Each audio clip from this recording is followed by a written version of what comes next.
बिस्मिल्लाहिर्रहमानिर्रहीम। शुरू अल्लाह के नाम से जो बड़ा मेहरबान निहायत रहम वाला है।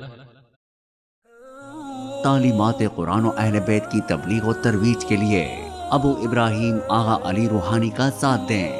हमारा यूट्यूब चैनल खुद भी सब्सक्राइब करें और अपने अहबाब को भी दावत दें। आऊज़ु बिल्लाहि मिनश्शैतानिर्रजीम। बिस्मिल्लाहिर्रहमानिर्रहीम। अल्हम्दुलिल्लाहि वस्सलातु वस्सलामु अला अहलिहा।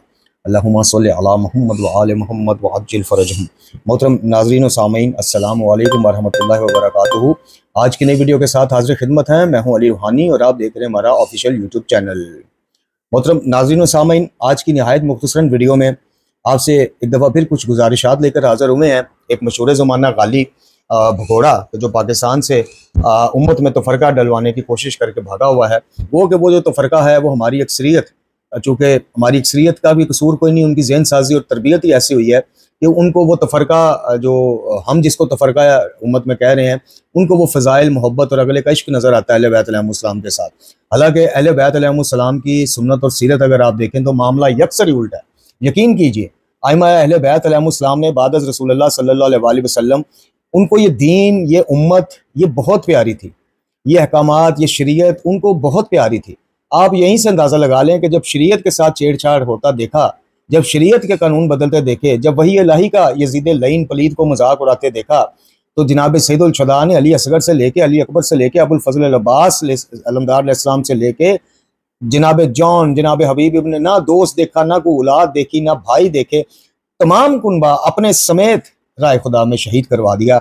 लेकिन ये शरीयत मेरे हुसैन अलैहिस्सलाम को बड़ी प्यार, ये शरीयत अली मुर्तज़ा को, ये दीन नबवी अली मुर्तज़ा को बड़ा प्यारा, ये दीन नबवी हसन मुज्तबा अलैहिस्सलाम को तख्त और ताज और हुकूमत और खिलाफत से भी प्यारा कि उम्मत में तफरका ना पड़ जाए। मैं हमारी वजह से किसी कल को कोई मौरख जितना भी जोर लगा ले, जितना भी नासबी उलझैन हो, खारजी उलझैन हो, लेकिन वो अल्हम्दुलिल्लाह हम अहले बैत में से ये चीज़ ना ढूंढ के लिख सके कोई भी मौरख कि अहले बैत अलैहिमुस्सलाम ने अपनी ज़ाती पसंद नापसंद को दीन इलाही पर तरजीह दी, अपनी ज़ाती पसंद नापसंद को जनाब शरीयत मुक़द्दसा पर तरजीह दी, उम्मत के वहदत पर तरजीह दी। ना, ये बाप कोई खारजी से खारजी ज़हन बंदा भी ना ढूंढ सकता है। ज़्यादा से ज़्यादा क्या करेंगे नवासिब और ख्वारिज कि अहले बैत अलैहिमुस्सलाम में से जनाब तनकीस शुरू कर देंगे, उनकी उनमें से कमियाँ ढूंढना शुरू कर देंगे।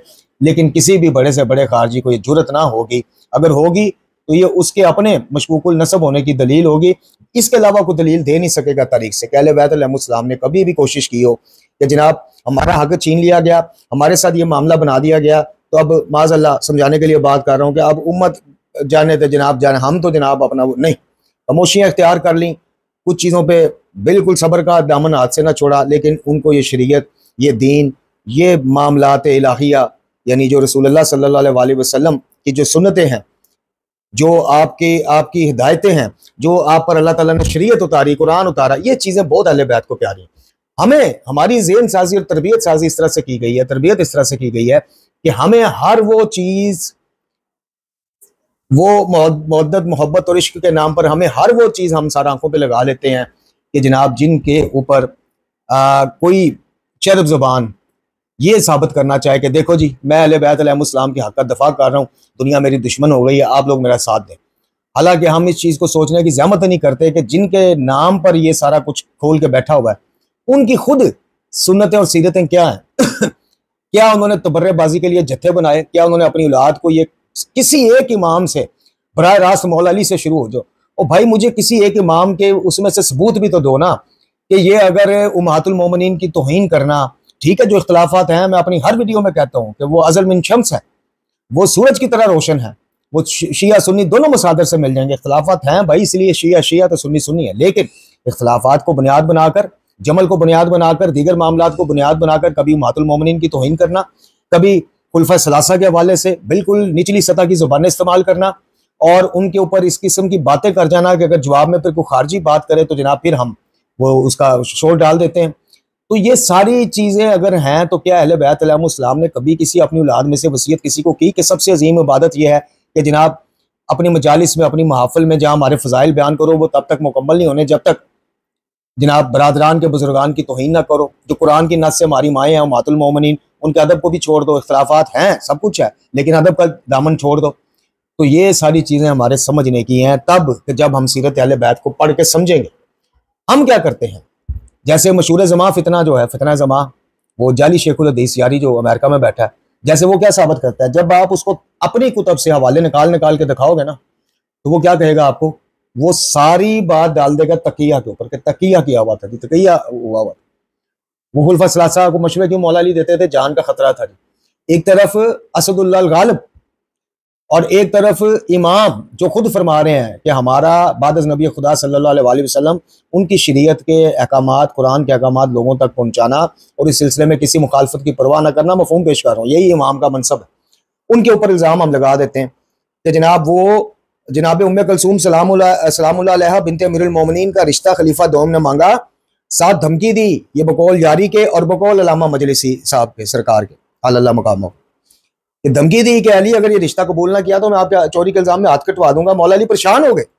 आप देखें मुश्किल कुशाए आलम हाजत रवा और जो भी इल्काबात जो है वो हमने अपनी मोहब्बत और उसके नुमान से दिए, ठीक है, वो घबरा गए माज़अल्लाह एक धमकी सुन के, और उन्होंने अपने चचा अब्बास से जाके बात की। फिर को मामला समझ ना आया तो फिर एक यानी अल्लाह के अलावा बराह रास्त वसीले के उन्वान से हम जिनको मुश्किल कुशा समझ के पुकारते हैं और मदद के लिए पुकारते हैं, उन्होंने फिर एक जिन्नी, एक फीमेल जिन की यानी मदद ली।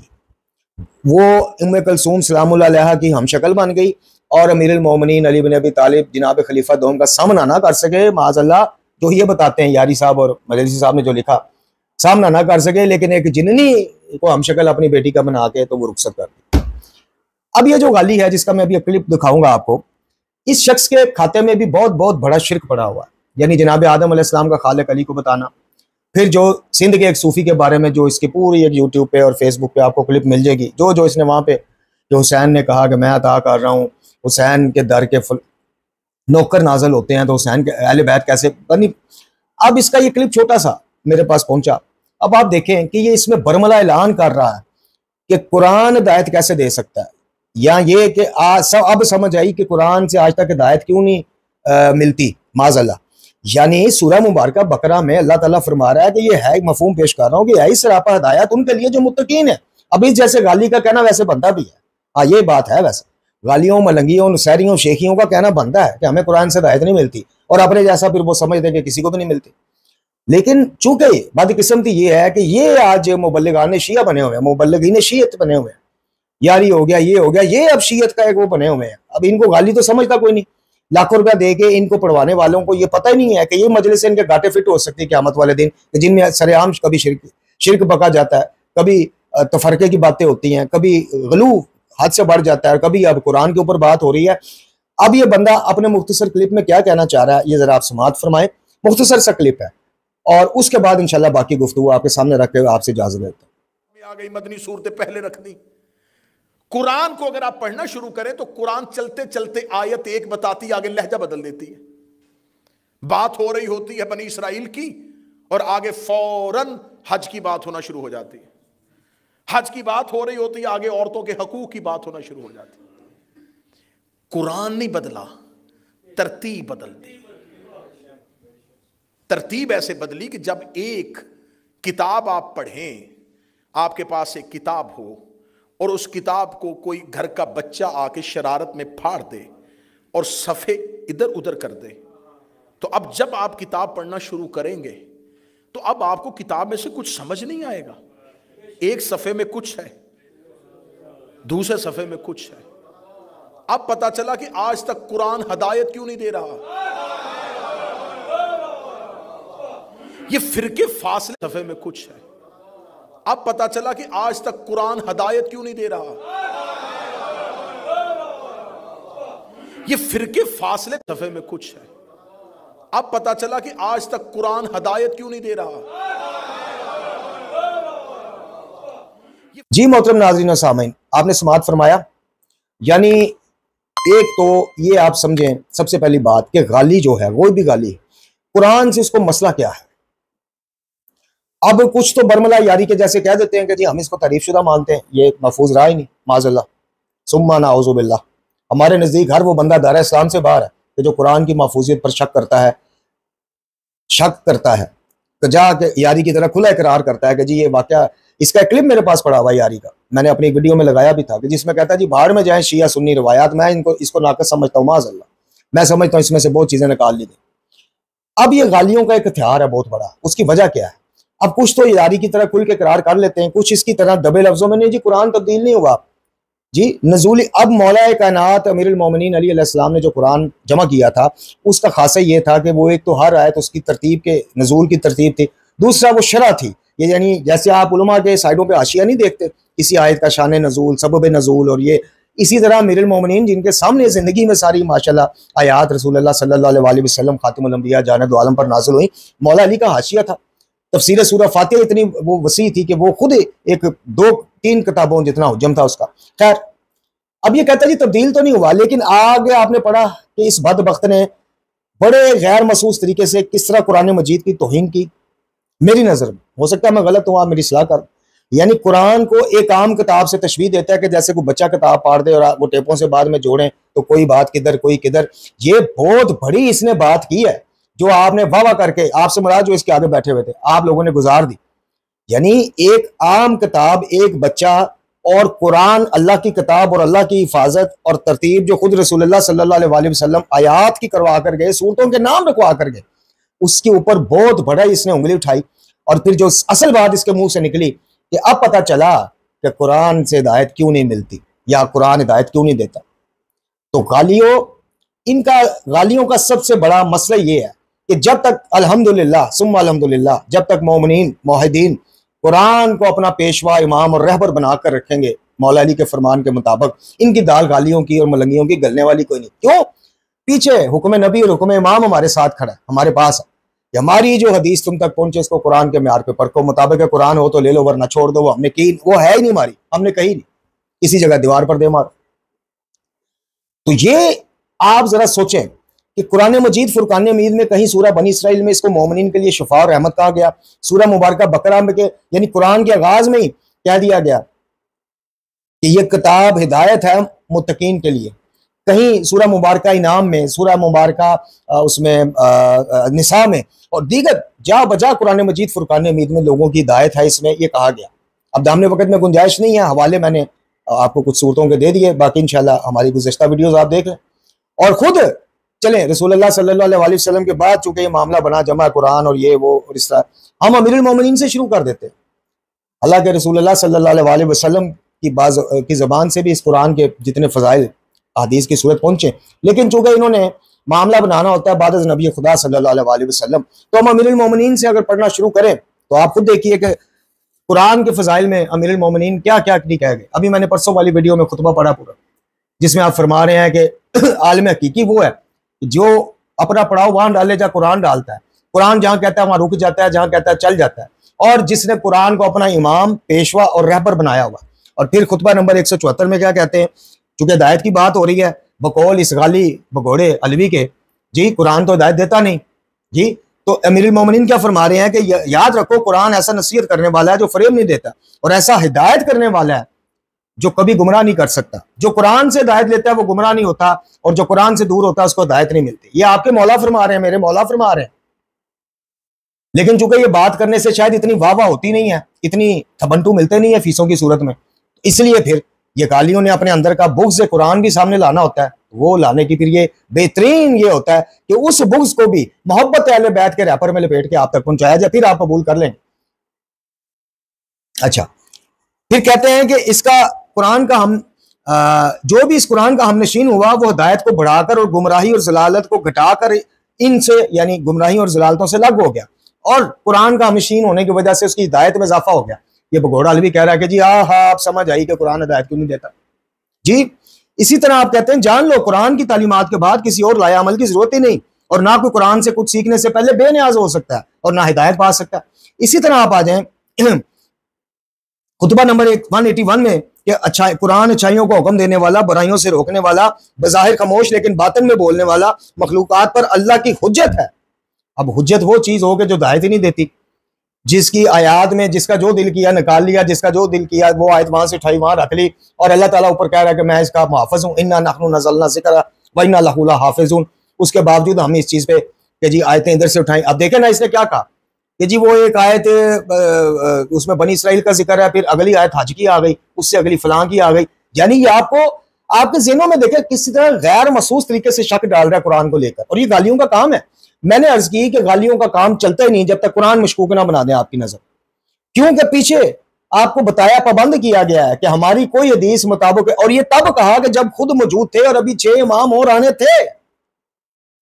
ये नहीं है कि गैबत कुबरा के दौर में कहा कि अच्छा जी अब गैबत कुबरा शुरू हो गई, अब कुरान के मुताबिक हमारी हदीसें लेना। ना ना ना ना, 6 इमाम खुद मौजूद हैं, उनके बाद 6 इमाम और आने हैं। लेकिन क्या फरमा रहे हैं, अपने होते हुए भी क्या फरमा रहे हैं कि हमारी कोई हदीस तुम तक पहुंचे तो हम तक लेके आना, हमसे तस्दीक कराना। No, never, not at all. हमारी जो हदीस तुम तक पहुंचे उसको कुरान के म्यार पर परख, अपनी मौजूदगी में फरमा रहे हैं। अब ये गालियों को कैसे हजम हो जाए बात? अब तो गैबत कुबरा है, अब तो मोमिनीन को चाहिए कि ज्यादा चुकन्ने हो जाएं, हर छोटी से छोटी चीज को कुरान की आयात की रोशनी में लें। लेकिन नहीं, चूंकि गालियों की दाल तब गलनी है वो यारी हो। यारी बहुत बड़ा गाली है, ये आपको धोखा देता है। गालियों के खिलाफ तकरीर करके मैं साबित कर सकता हूं। मैं इसे कहें बिल मुशाफा मेरे सामने बैठे, मैं 10 मिनट में साबित कर देता हूं कि खुद बहुत बड़ा गाली है।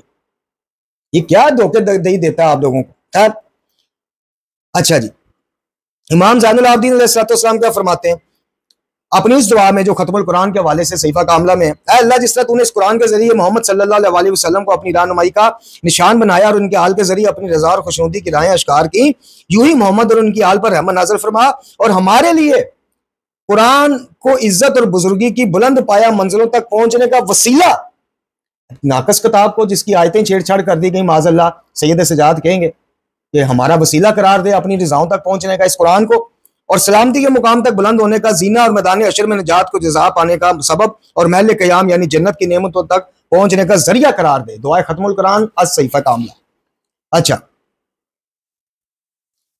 फिर इमाम बाकर अलैहिस्सलाम क्या फरमाते हैं कि अल्लाह की किताब, अल्लाह की किताब, अल्लाह की किताब, याद रखो अल्लाह की किताब बेहतरीन रुश्द व हिदायत का जरिया है, और जिसने रुश्द व हिदायत को इससे हटकर हासिल करने की कोशिश की वो नाकाम हुआ। रुश्द व हिदायत, और वो भगोड़ा अलवी क्या कह रहा है तो आप समझ आया जी, अब तक कुरान हिदायत क्यों नहीं देता। कुरान मजीद में अगर ये एक दफा भी सिर्फ आयत हो कि ये किताब मोमिनीन के लिए, मुत्तकीन के लिए, मफहूम पेश कर रहा हूँ, हिदायत है, सरापा हिदायत है, सिर्फ एक आयत हो, तो मुझे बताइए उस पर एतराज करने वाला मुसलमान रह सकता है? तो ये एतराज नहीं तो क्या है? अभी भी आपको समझ नहीं आती कि इनका इस्लाम ही साबित नहीं है, जिनको आप अलामा फामा पता नहीं क्या क्या बनाकर और इनके पैरों में बैठ के बड़ा फख्र महसूस करते हैं सिर्फ मोहब्बत अहले बैत के नाम पर। क्या मोहब्बत अहले बैत, फजाइल अहले बैत ने भी इस तरह से लेने का आपको कोई तरीका बताया है? कुरान को जो मर्जी वो कही जाए, शिर्क को जितना मर्जी खुला करा जाए, करता जाए, फैलाता जाए, सिर्फ हमारे फजाइल अच्छे बयान कर लेता है तो बस। यानी नाउज़ुबिल्लाह मिन ज़ालिक, तुम लोग अहले बैत अलैहिस्सलाम को क्या साबित करना चाहते हो कि उनको सिर्फ माज़अल्लाह सिर्फ अपने फजाइल से गरज था? अब वो फजाइल बयान करने वाला जितनी बड़ी मर्जी शिरकी बकवास कर जाए, शिरकिया बकवास कर जाए, तौहीन कुरान कर जाए, तौहीन उम्मतुल मोमिनीन कर जाए, वो अहले बैत को उससे लेना देना कोई नहीं। माज़अल्लाह सिर्फ उनको इस चीज से लेना देना है कि भाई हमारे फजाइल अच्छे बयान कर लेता है, हमारे मसाइब अच्छे पढ़ लेता है, बस बात खत्म। क्या ऐसा है? कभी भी ऐसा नहीं। अहले बैत अलैहिस्सलाम को अल्लाह ताला की तौहीद, अल्लाह के कलाम, अल्लाह की उतारी हुई अपने आखिरी नबी सल्लल्लाहु अलैहि वसल्लम पर शरीयत से आगे अपने बच्चे नहीं थे, तो इन जैसों की औकात ही क्या है, या हम जैसों की औकात ही क्या है? किस गलत फहमियों में हो भाई कि अहले बैत अलैहिस्सलाम अपने नाम के नारे लगाने पे और अपने नाम पे आंसू बहाने पे खुश हो जाएंगे और शिरक भी हर चीज दरगुजर कर देंगे, इस अलवी की तौहीन कुरान की बात भी दरगुजर कर देंगे। तो इमाम बाकर अलैहिस्सलाम तो कह रहे हैं कि इससे हटकर रुश्द हिदायत लेने वाला नाकाम हो गया। ये कहता है हिदायत मिलती नहीं, आज तक मिली नहीं रही कुरान से हिदायत, क्यों? आयतों में छेड़छाड़ कर दी गई जी। तो फैसला आप खुद करें ना फिर, कि आप इसके शिया हो गए आइमा के शिया। इमाम जाफर सादिक अलैहिस्सलाम, इमाम अली रज़ा अलैहिस्सलाम, बिहारुल अनवार का कौल है कि जिसने कुरान से हटकर हिदायत चाहिए वो गुमराह हो गया। हिदायत तो ना मिली, उल्टा गुमराह हो गया। इमाम मूसा काज़िम अलैहिस्सलाम फरमाते हैं कि कुरान से दोस्ती करने वाला कभी नामुराद नहीं हो सकता, और कुरान से हटकर हिदायत लेने वाला कभी कामयाब नहीं हो सकता। हर इमाम ने हिदायत का जरिया पहले कुरान को करार दिया, चूंकि शक्ल अकबर है। तो मोहतरम नाज़रीन व सामीन, ये मुख्तसरन सा दर्स आपकी खिदमत में पेश करना। अभी तो खैर ये आप अल मकतब हमारी मंगवा के तो उसमें बाबुल कुरान पढ़िएगा तो इंशाल्लाह आपको पता चल जाएगा कि कुरान मजीद फुरकान हमीद की अज़मत है। खुद अल्लाह ने क्या बयान की, खुद रसूलुल्लाह सल्लल्लाहु अलैहि वसल्लम ने क्या बयान की, खुद आले मोहम्मद अलैहिस्सलाम की नज़र में वो अज़मत और फ़ज़ाइल क्या है, और इन गालियों को फिर आप आसानी से पहचान लेंगे। खुदा के वास्ते मवद्दत, मोहब्बत, हर चीज़ हर चीज कबूल होगी अकीदा तौहीद कबूल होने के बाद, ये ज़हन में रखिएगा। नहीं तो अपने अपने ज़ोम में, जिसे आप जैसे शेखुल हदीस हसन अल्लाह यारी जाली शेखुल हदीस, जिसको आप मुना आप इसको कह दें कि ये चले इसी चीज को साबित कर दे कि क्या अकीदा तौहीद जिसका खराब होगा उससे मोहब्बत अहले बैत कबूल कर ली जाएगी। चले इसी पे मुबासा रखवा, चले मुबासे को भी छोड़ें से कि अपनी किसी वीडियो में हमें दलाइल दे दे, कुतुब अरबा से कहीं से भी कुरान के आयत से दलाइल दे दे कि जो तौहीद के पर्चे में फेल हो गया वो मोहब्बत अहले बैत के पर्चे में पास होकर जन्नत में चला जाएगा, हालांकि उसका तौहीद का पर्चा फेल हो चुका है। मैं साबित कर देता हूं कि जो पहला पर्चा तौहीद का है जो उसमें फेल हो जाएगा उससे मोहब्बत अहले बैत, अज़ादारियां, सवारियां, यहां तक मामला आएगा ही नहीं, पूछा ही नहीं जाएगा। तो थोड़ा सा गौर फरमाइए, इन जैसों पे पैसा खर्च करते हैं, आप करते जाएं, आपका माल है, क़यामत में दिन इंशाल्लाह हिसाब हो जाएगा, एक एक रुपए का आप हिसाब देंगे। याद रखिएगा, तौनसवी, अलवी, मुल्तानी, तसद्दुकी, जितने भी मुशरिकीन हैं जिन्होंने सरेआम शिरक फैलाया, भाई मेरे पे आप सवाल उठाओ कि आप क्यों शिरक इसको कह रहे हैं, आप मुझे रजू दिखा देना, माफीनामा दिखा देना कि आज इसी आसिफ अलवी ने जनाब अली अलैहिस्सलाम को, जिसका आज तक पर्चा इस पे चल रहा है अदालत में केस, गामे शाह में खड़े हो गए आदम अलैहिस्सलाम का खालिक अली को कहा था, उससे ये रजू कर ले, मैं अपने अल्फाज से सरेआम माफी मांगता हूँ कि जी मैं माफी मांगता हूँ, मुसलमान बंदा। ये कुरान के बारे में शको शुबात का जो इज़हार कर रहा है, और भाई वो तो बड़ी दूर की बात है जनाब आदम अलैहिस्सलाम वाली, ये तो इसी चक्कर में दायरा इस्लाम से बाहर हो जाता है। ये कुरान को मशकूक बना रहा है, कह रहा है जी कौन सी आयत पढ़ते होते हैं तो अगली कौन सी आ जाती है। चलो जी ये भी समझ लें आपके, चलो जी ये तरीकी रिवायात में कुछ तरतीब का वो हो गया, समझाने के लिए कह रहा हूं, एक मिनट। जो अगला जुमला इसने कहा है कि ओहो पता चला कि आज तक कुरान हिदायत क्यों नहीं कर सका, ये अल्लाह ताला के उस कलाम जो उसने कुरान की सूरह बकरा में उतारा कि किताब सरापा हिदायत है मुत्तकीन के लिए, उससे टकराता नहीं है, तो अल्लाह के कलाम के मुखालिफ कलाम करके क्या बंदा को साहिब ईमान रह सकता है? फैसला आप कीजिएगा। वाखिर दवाना अल्हम्दुलिल्लाह।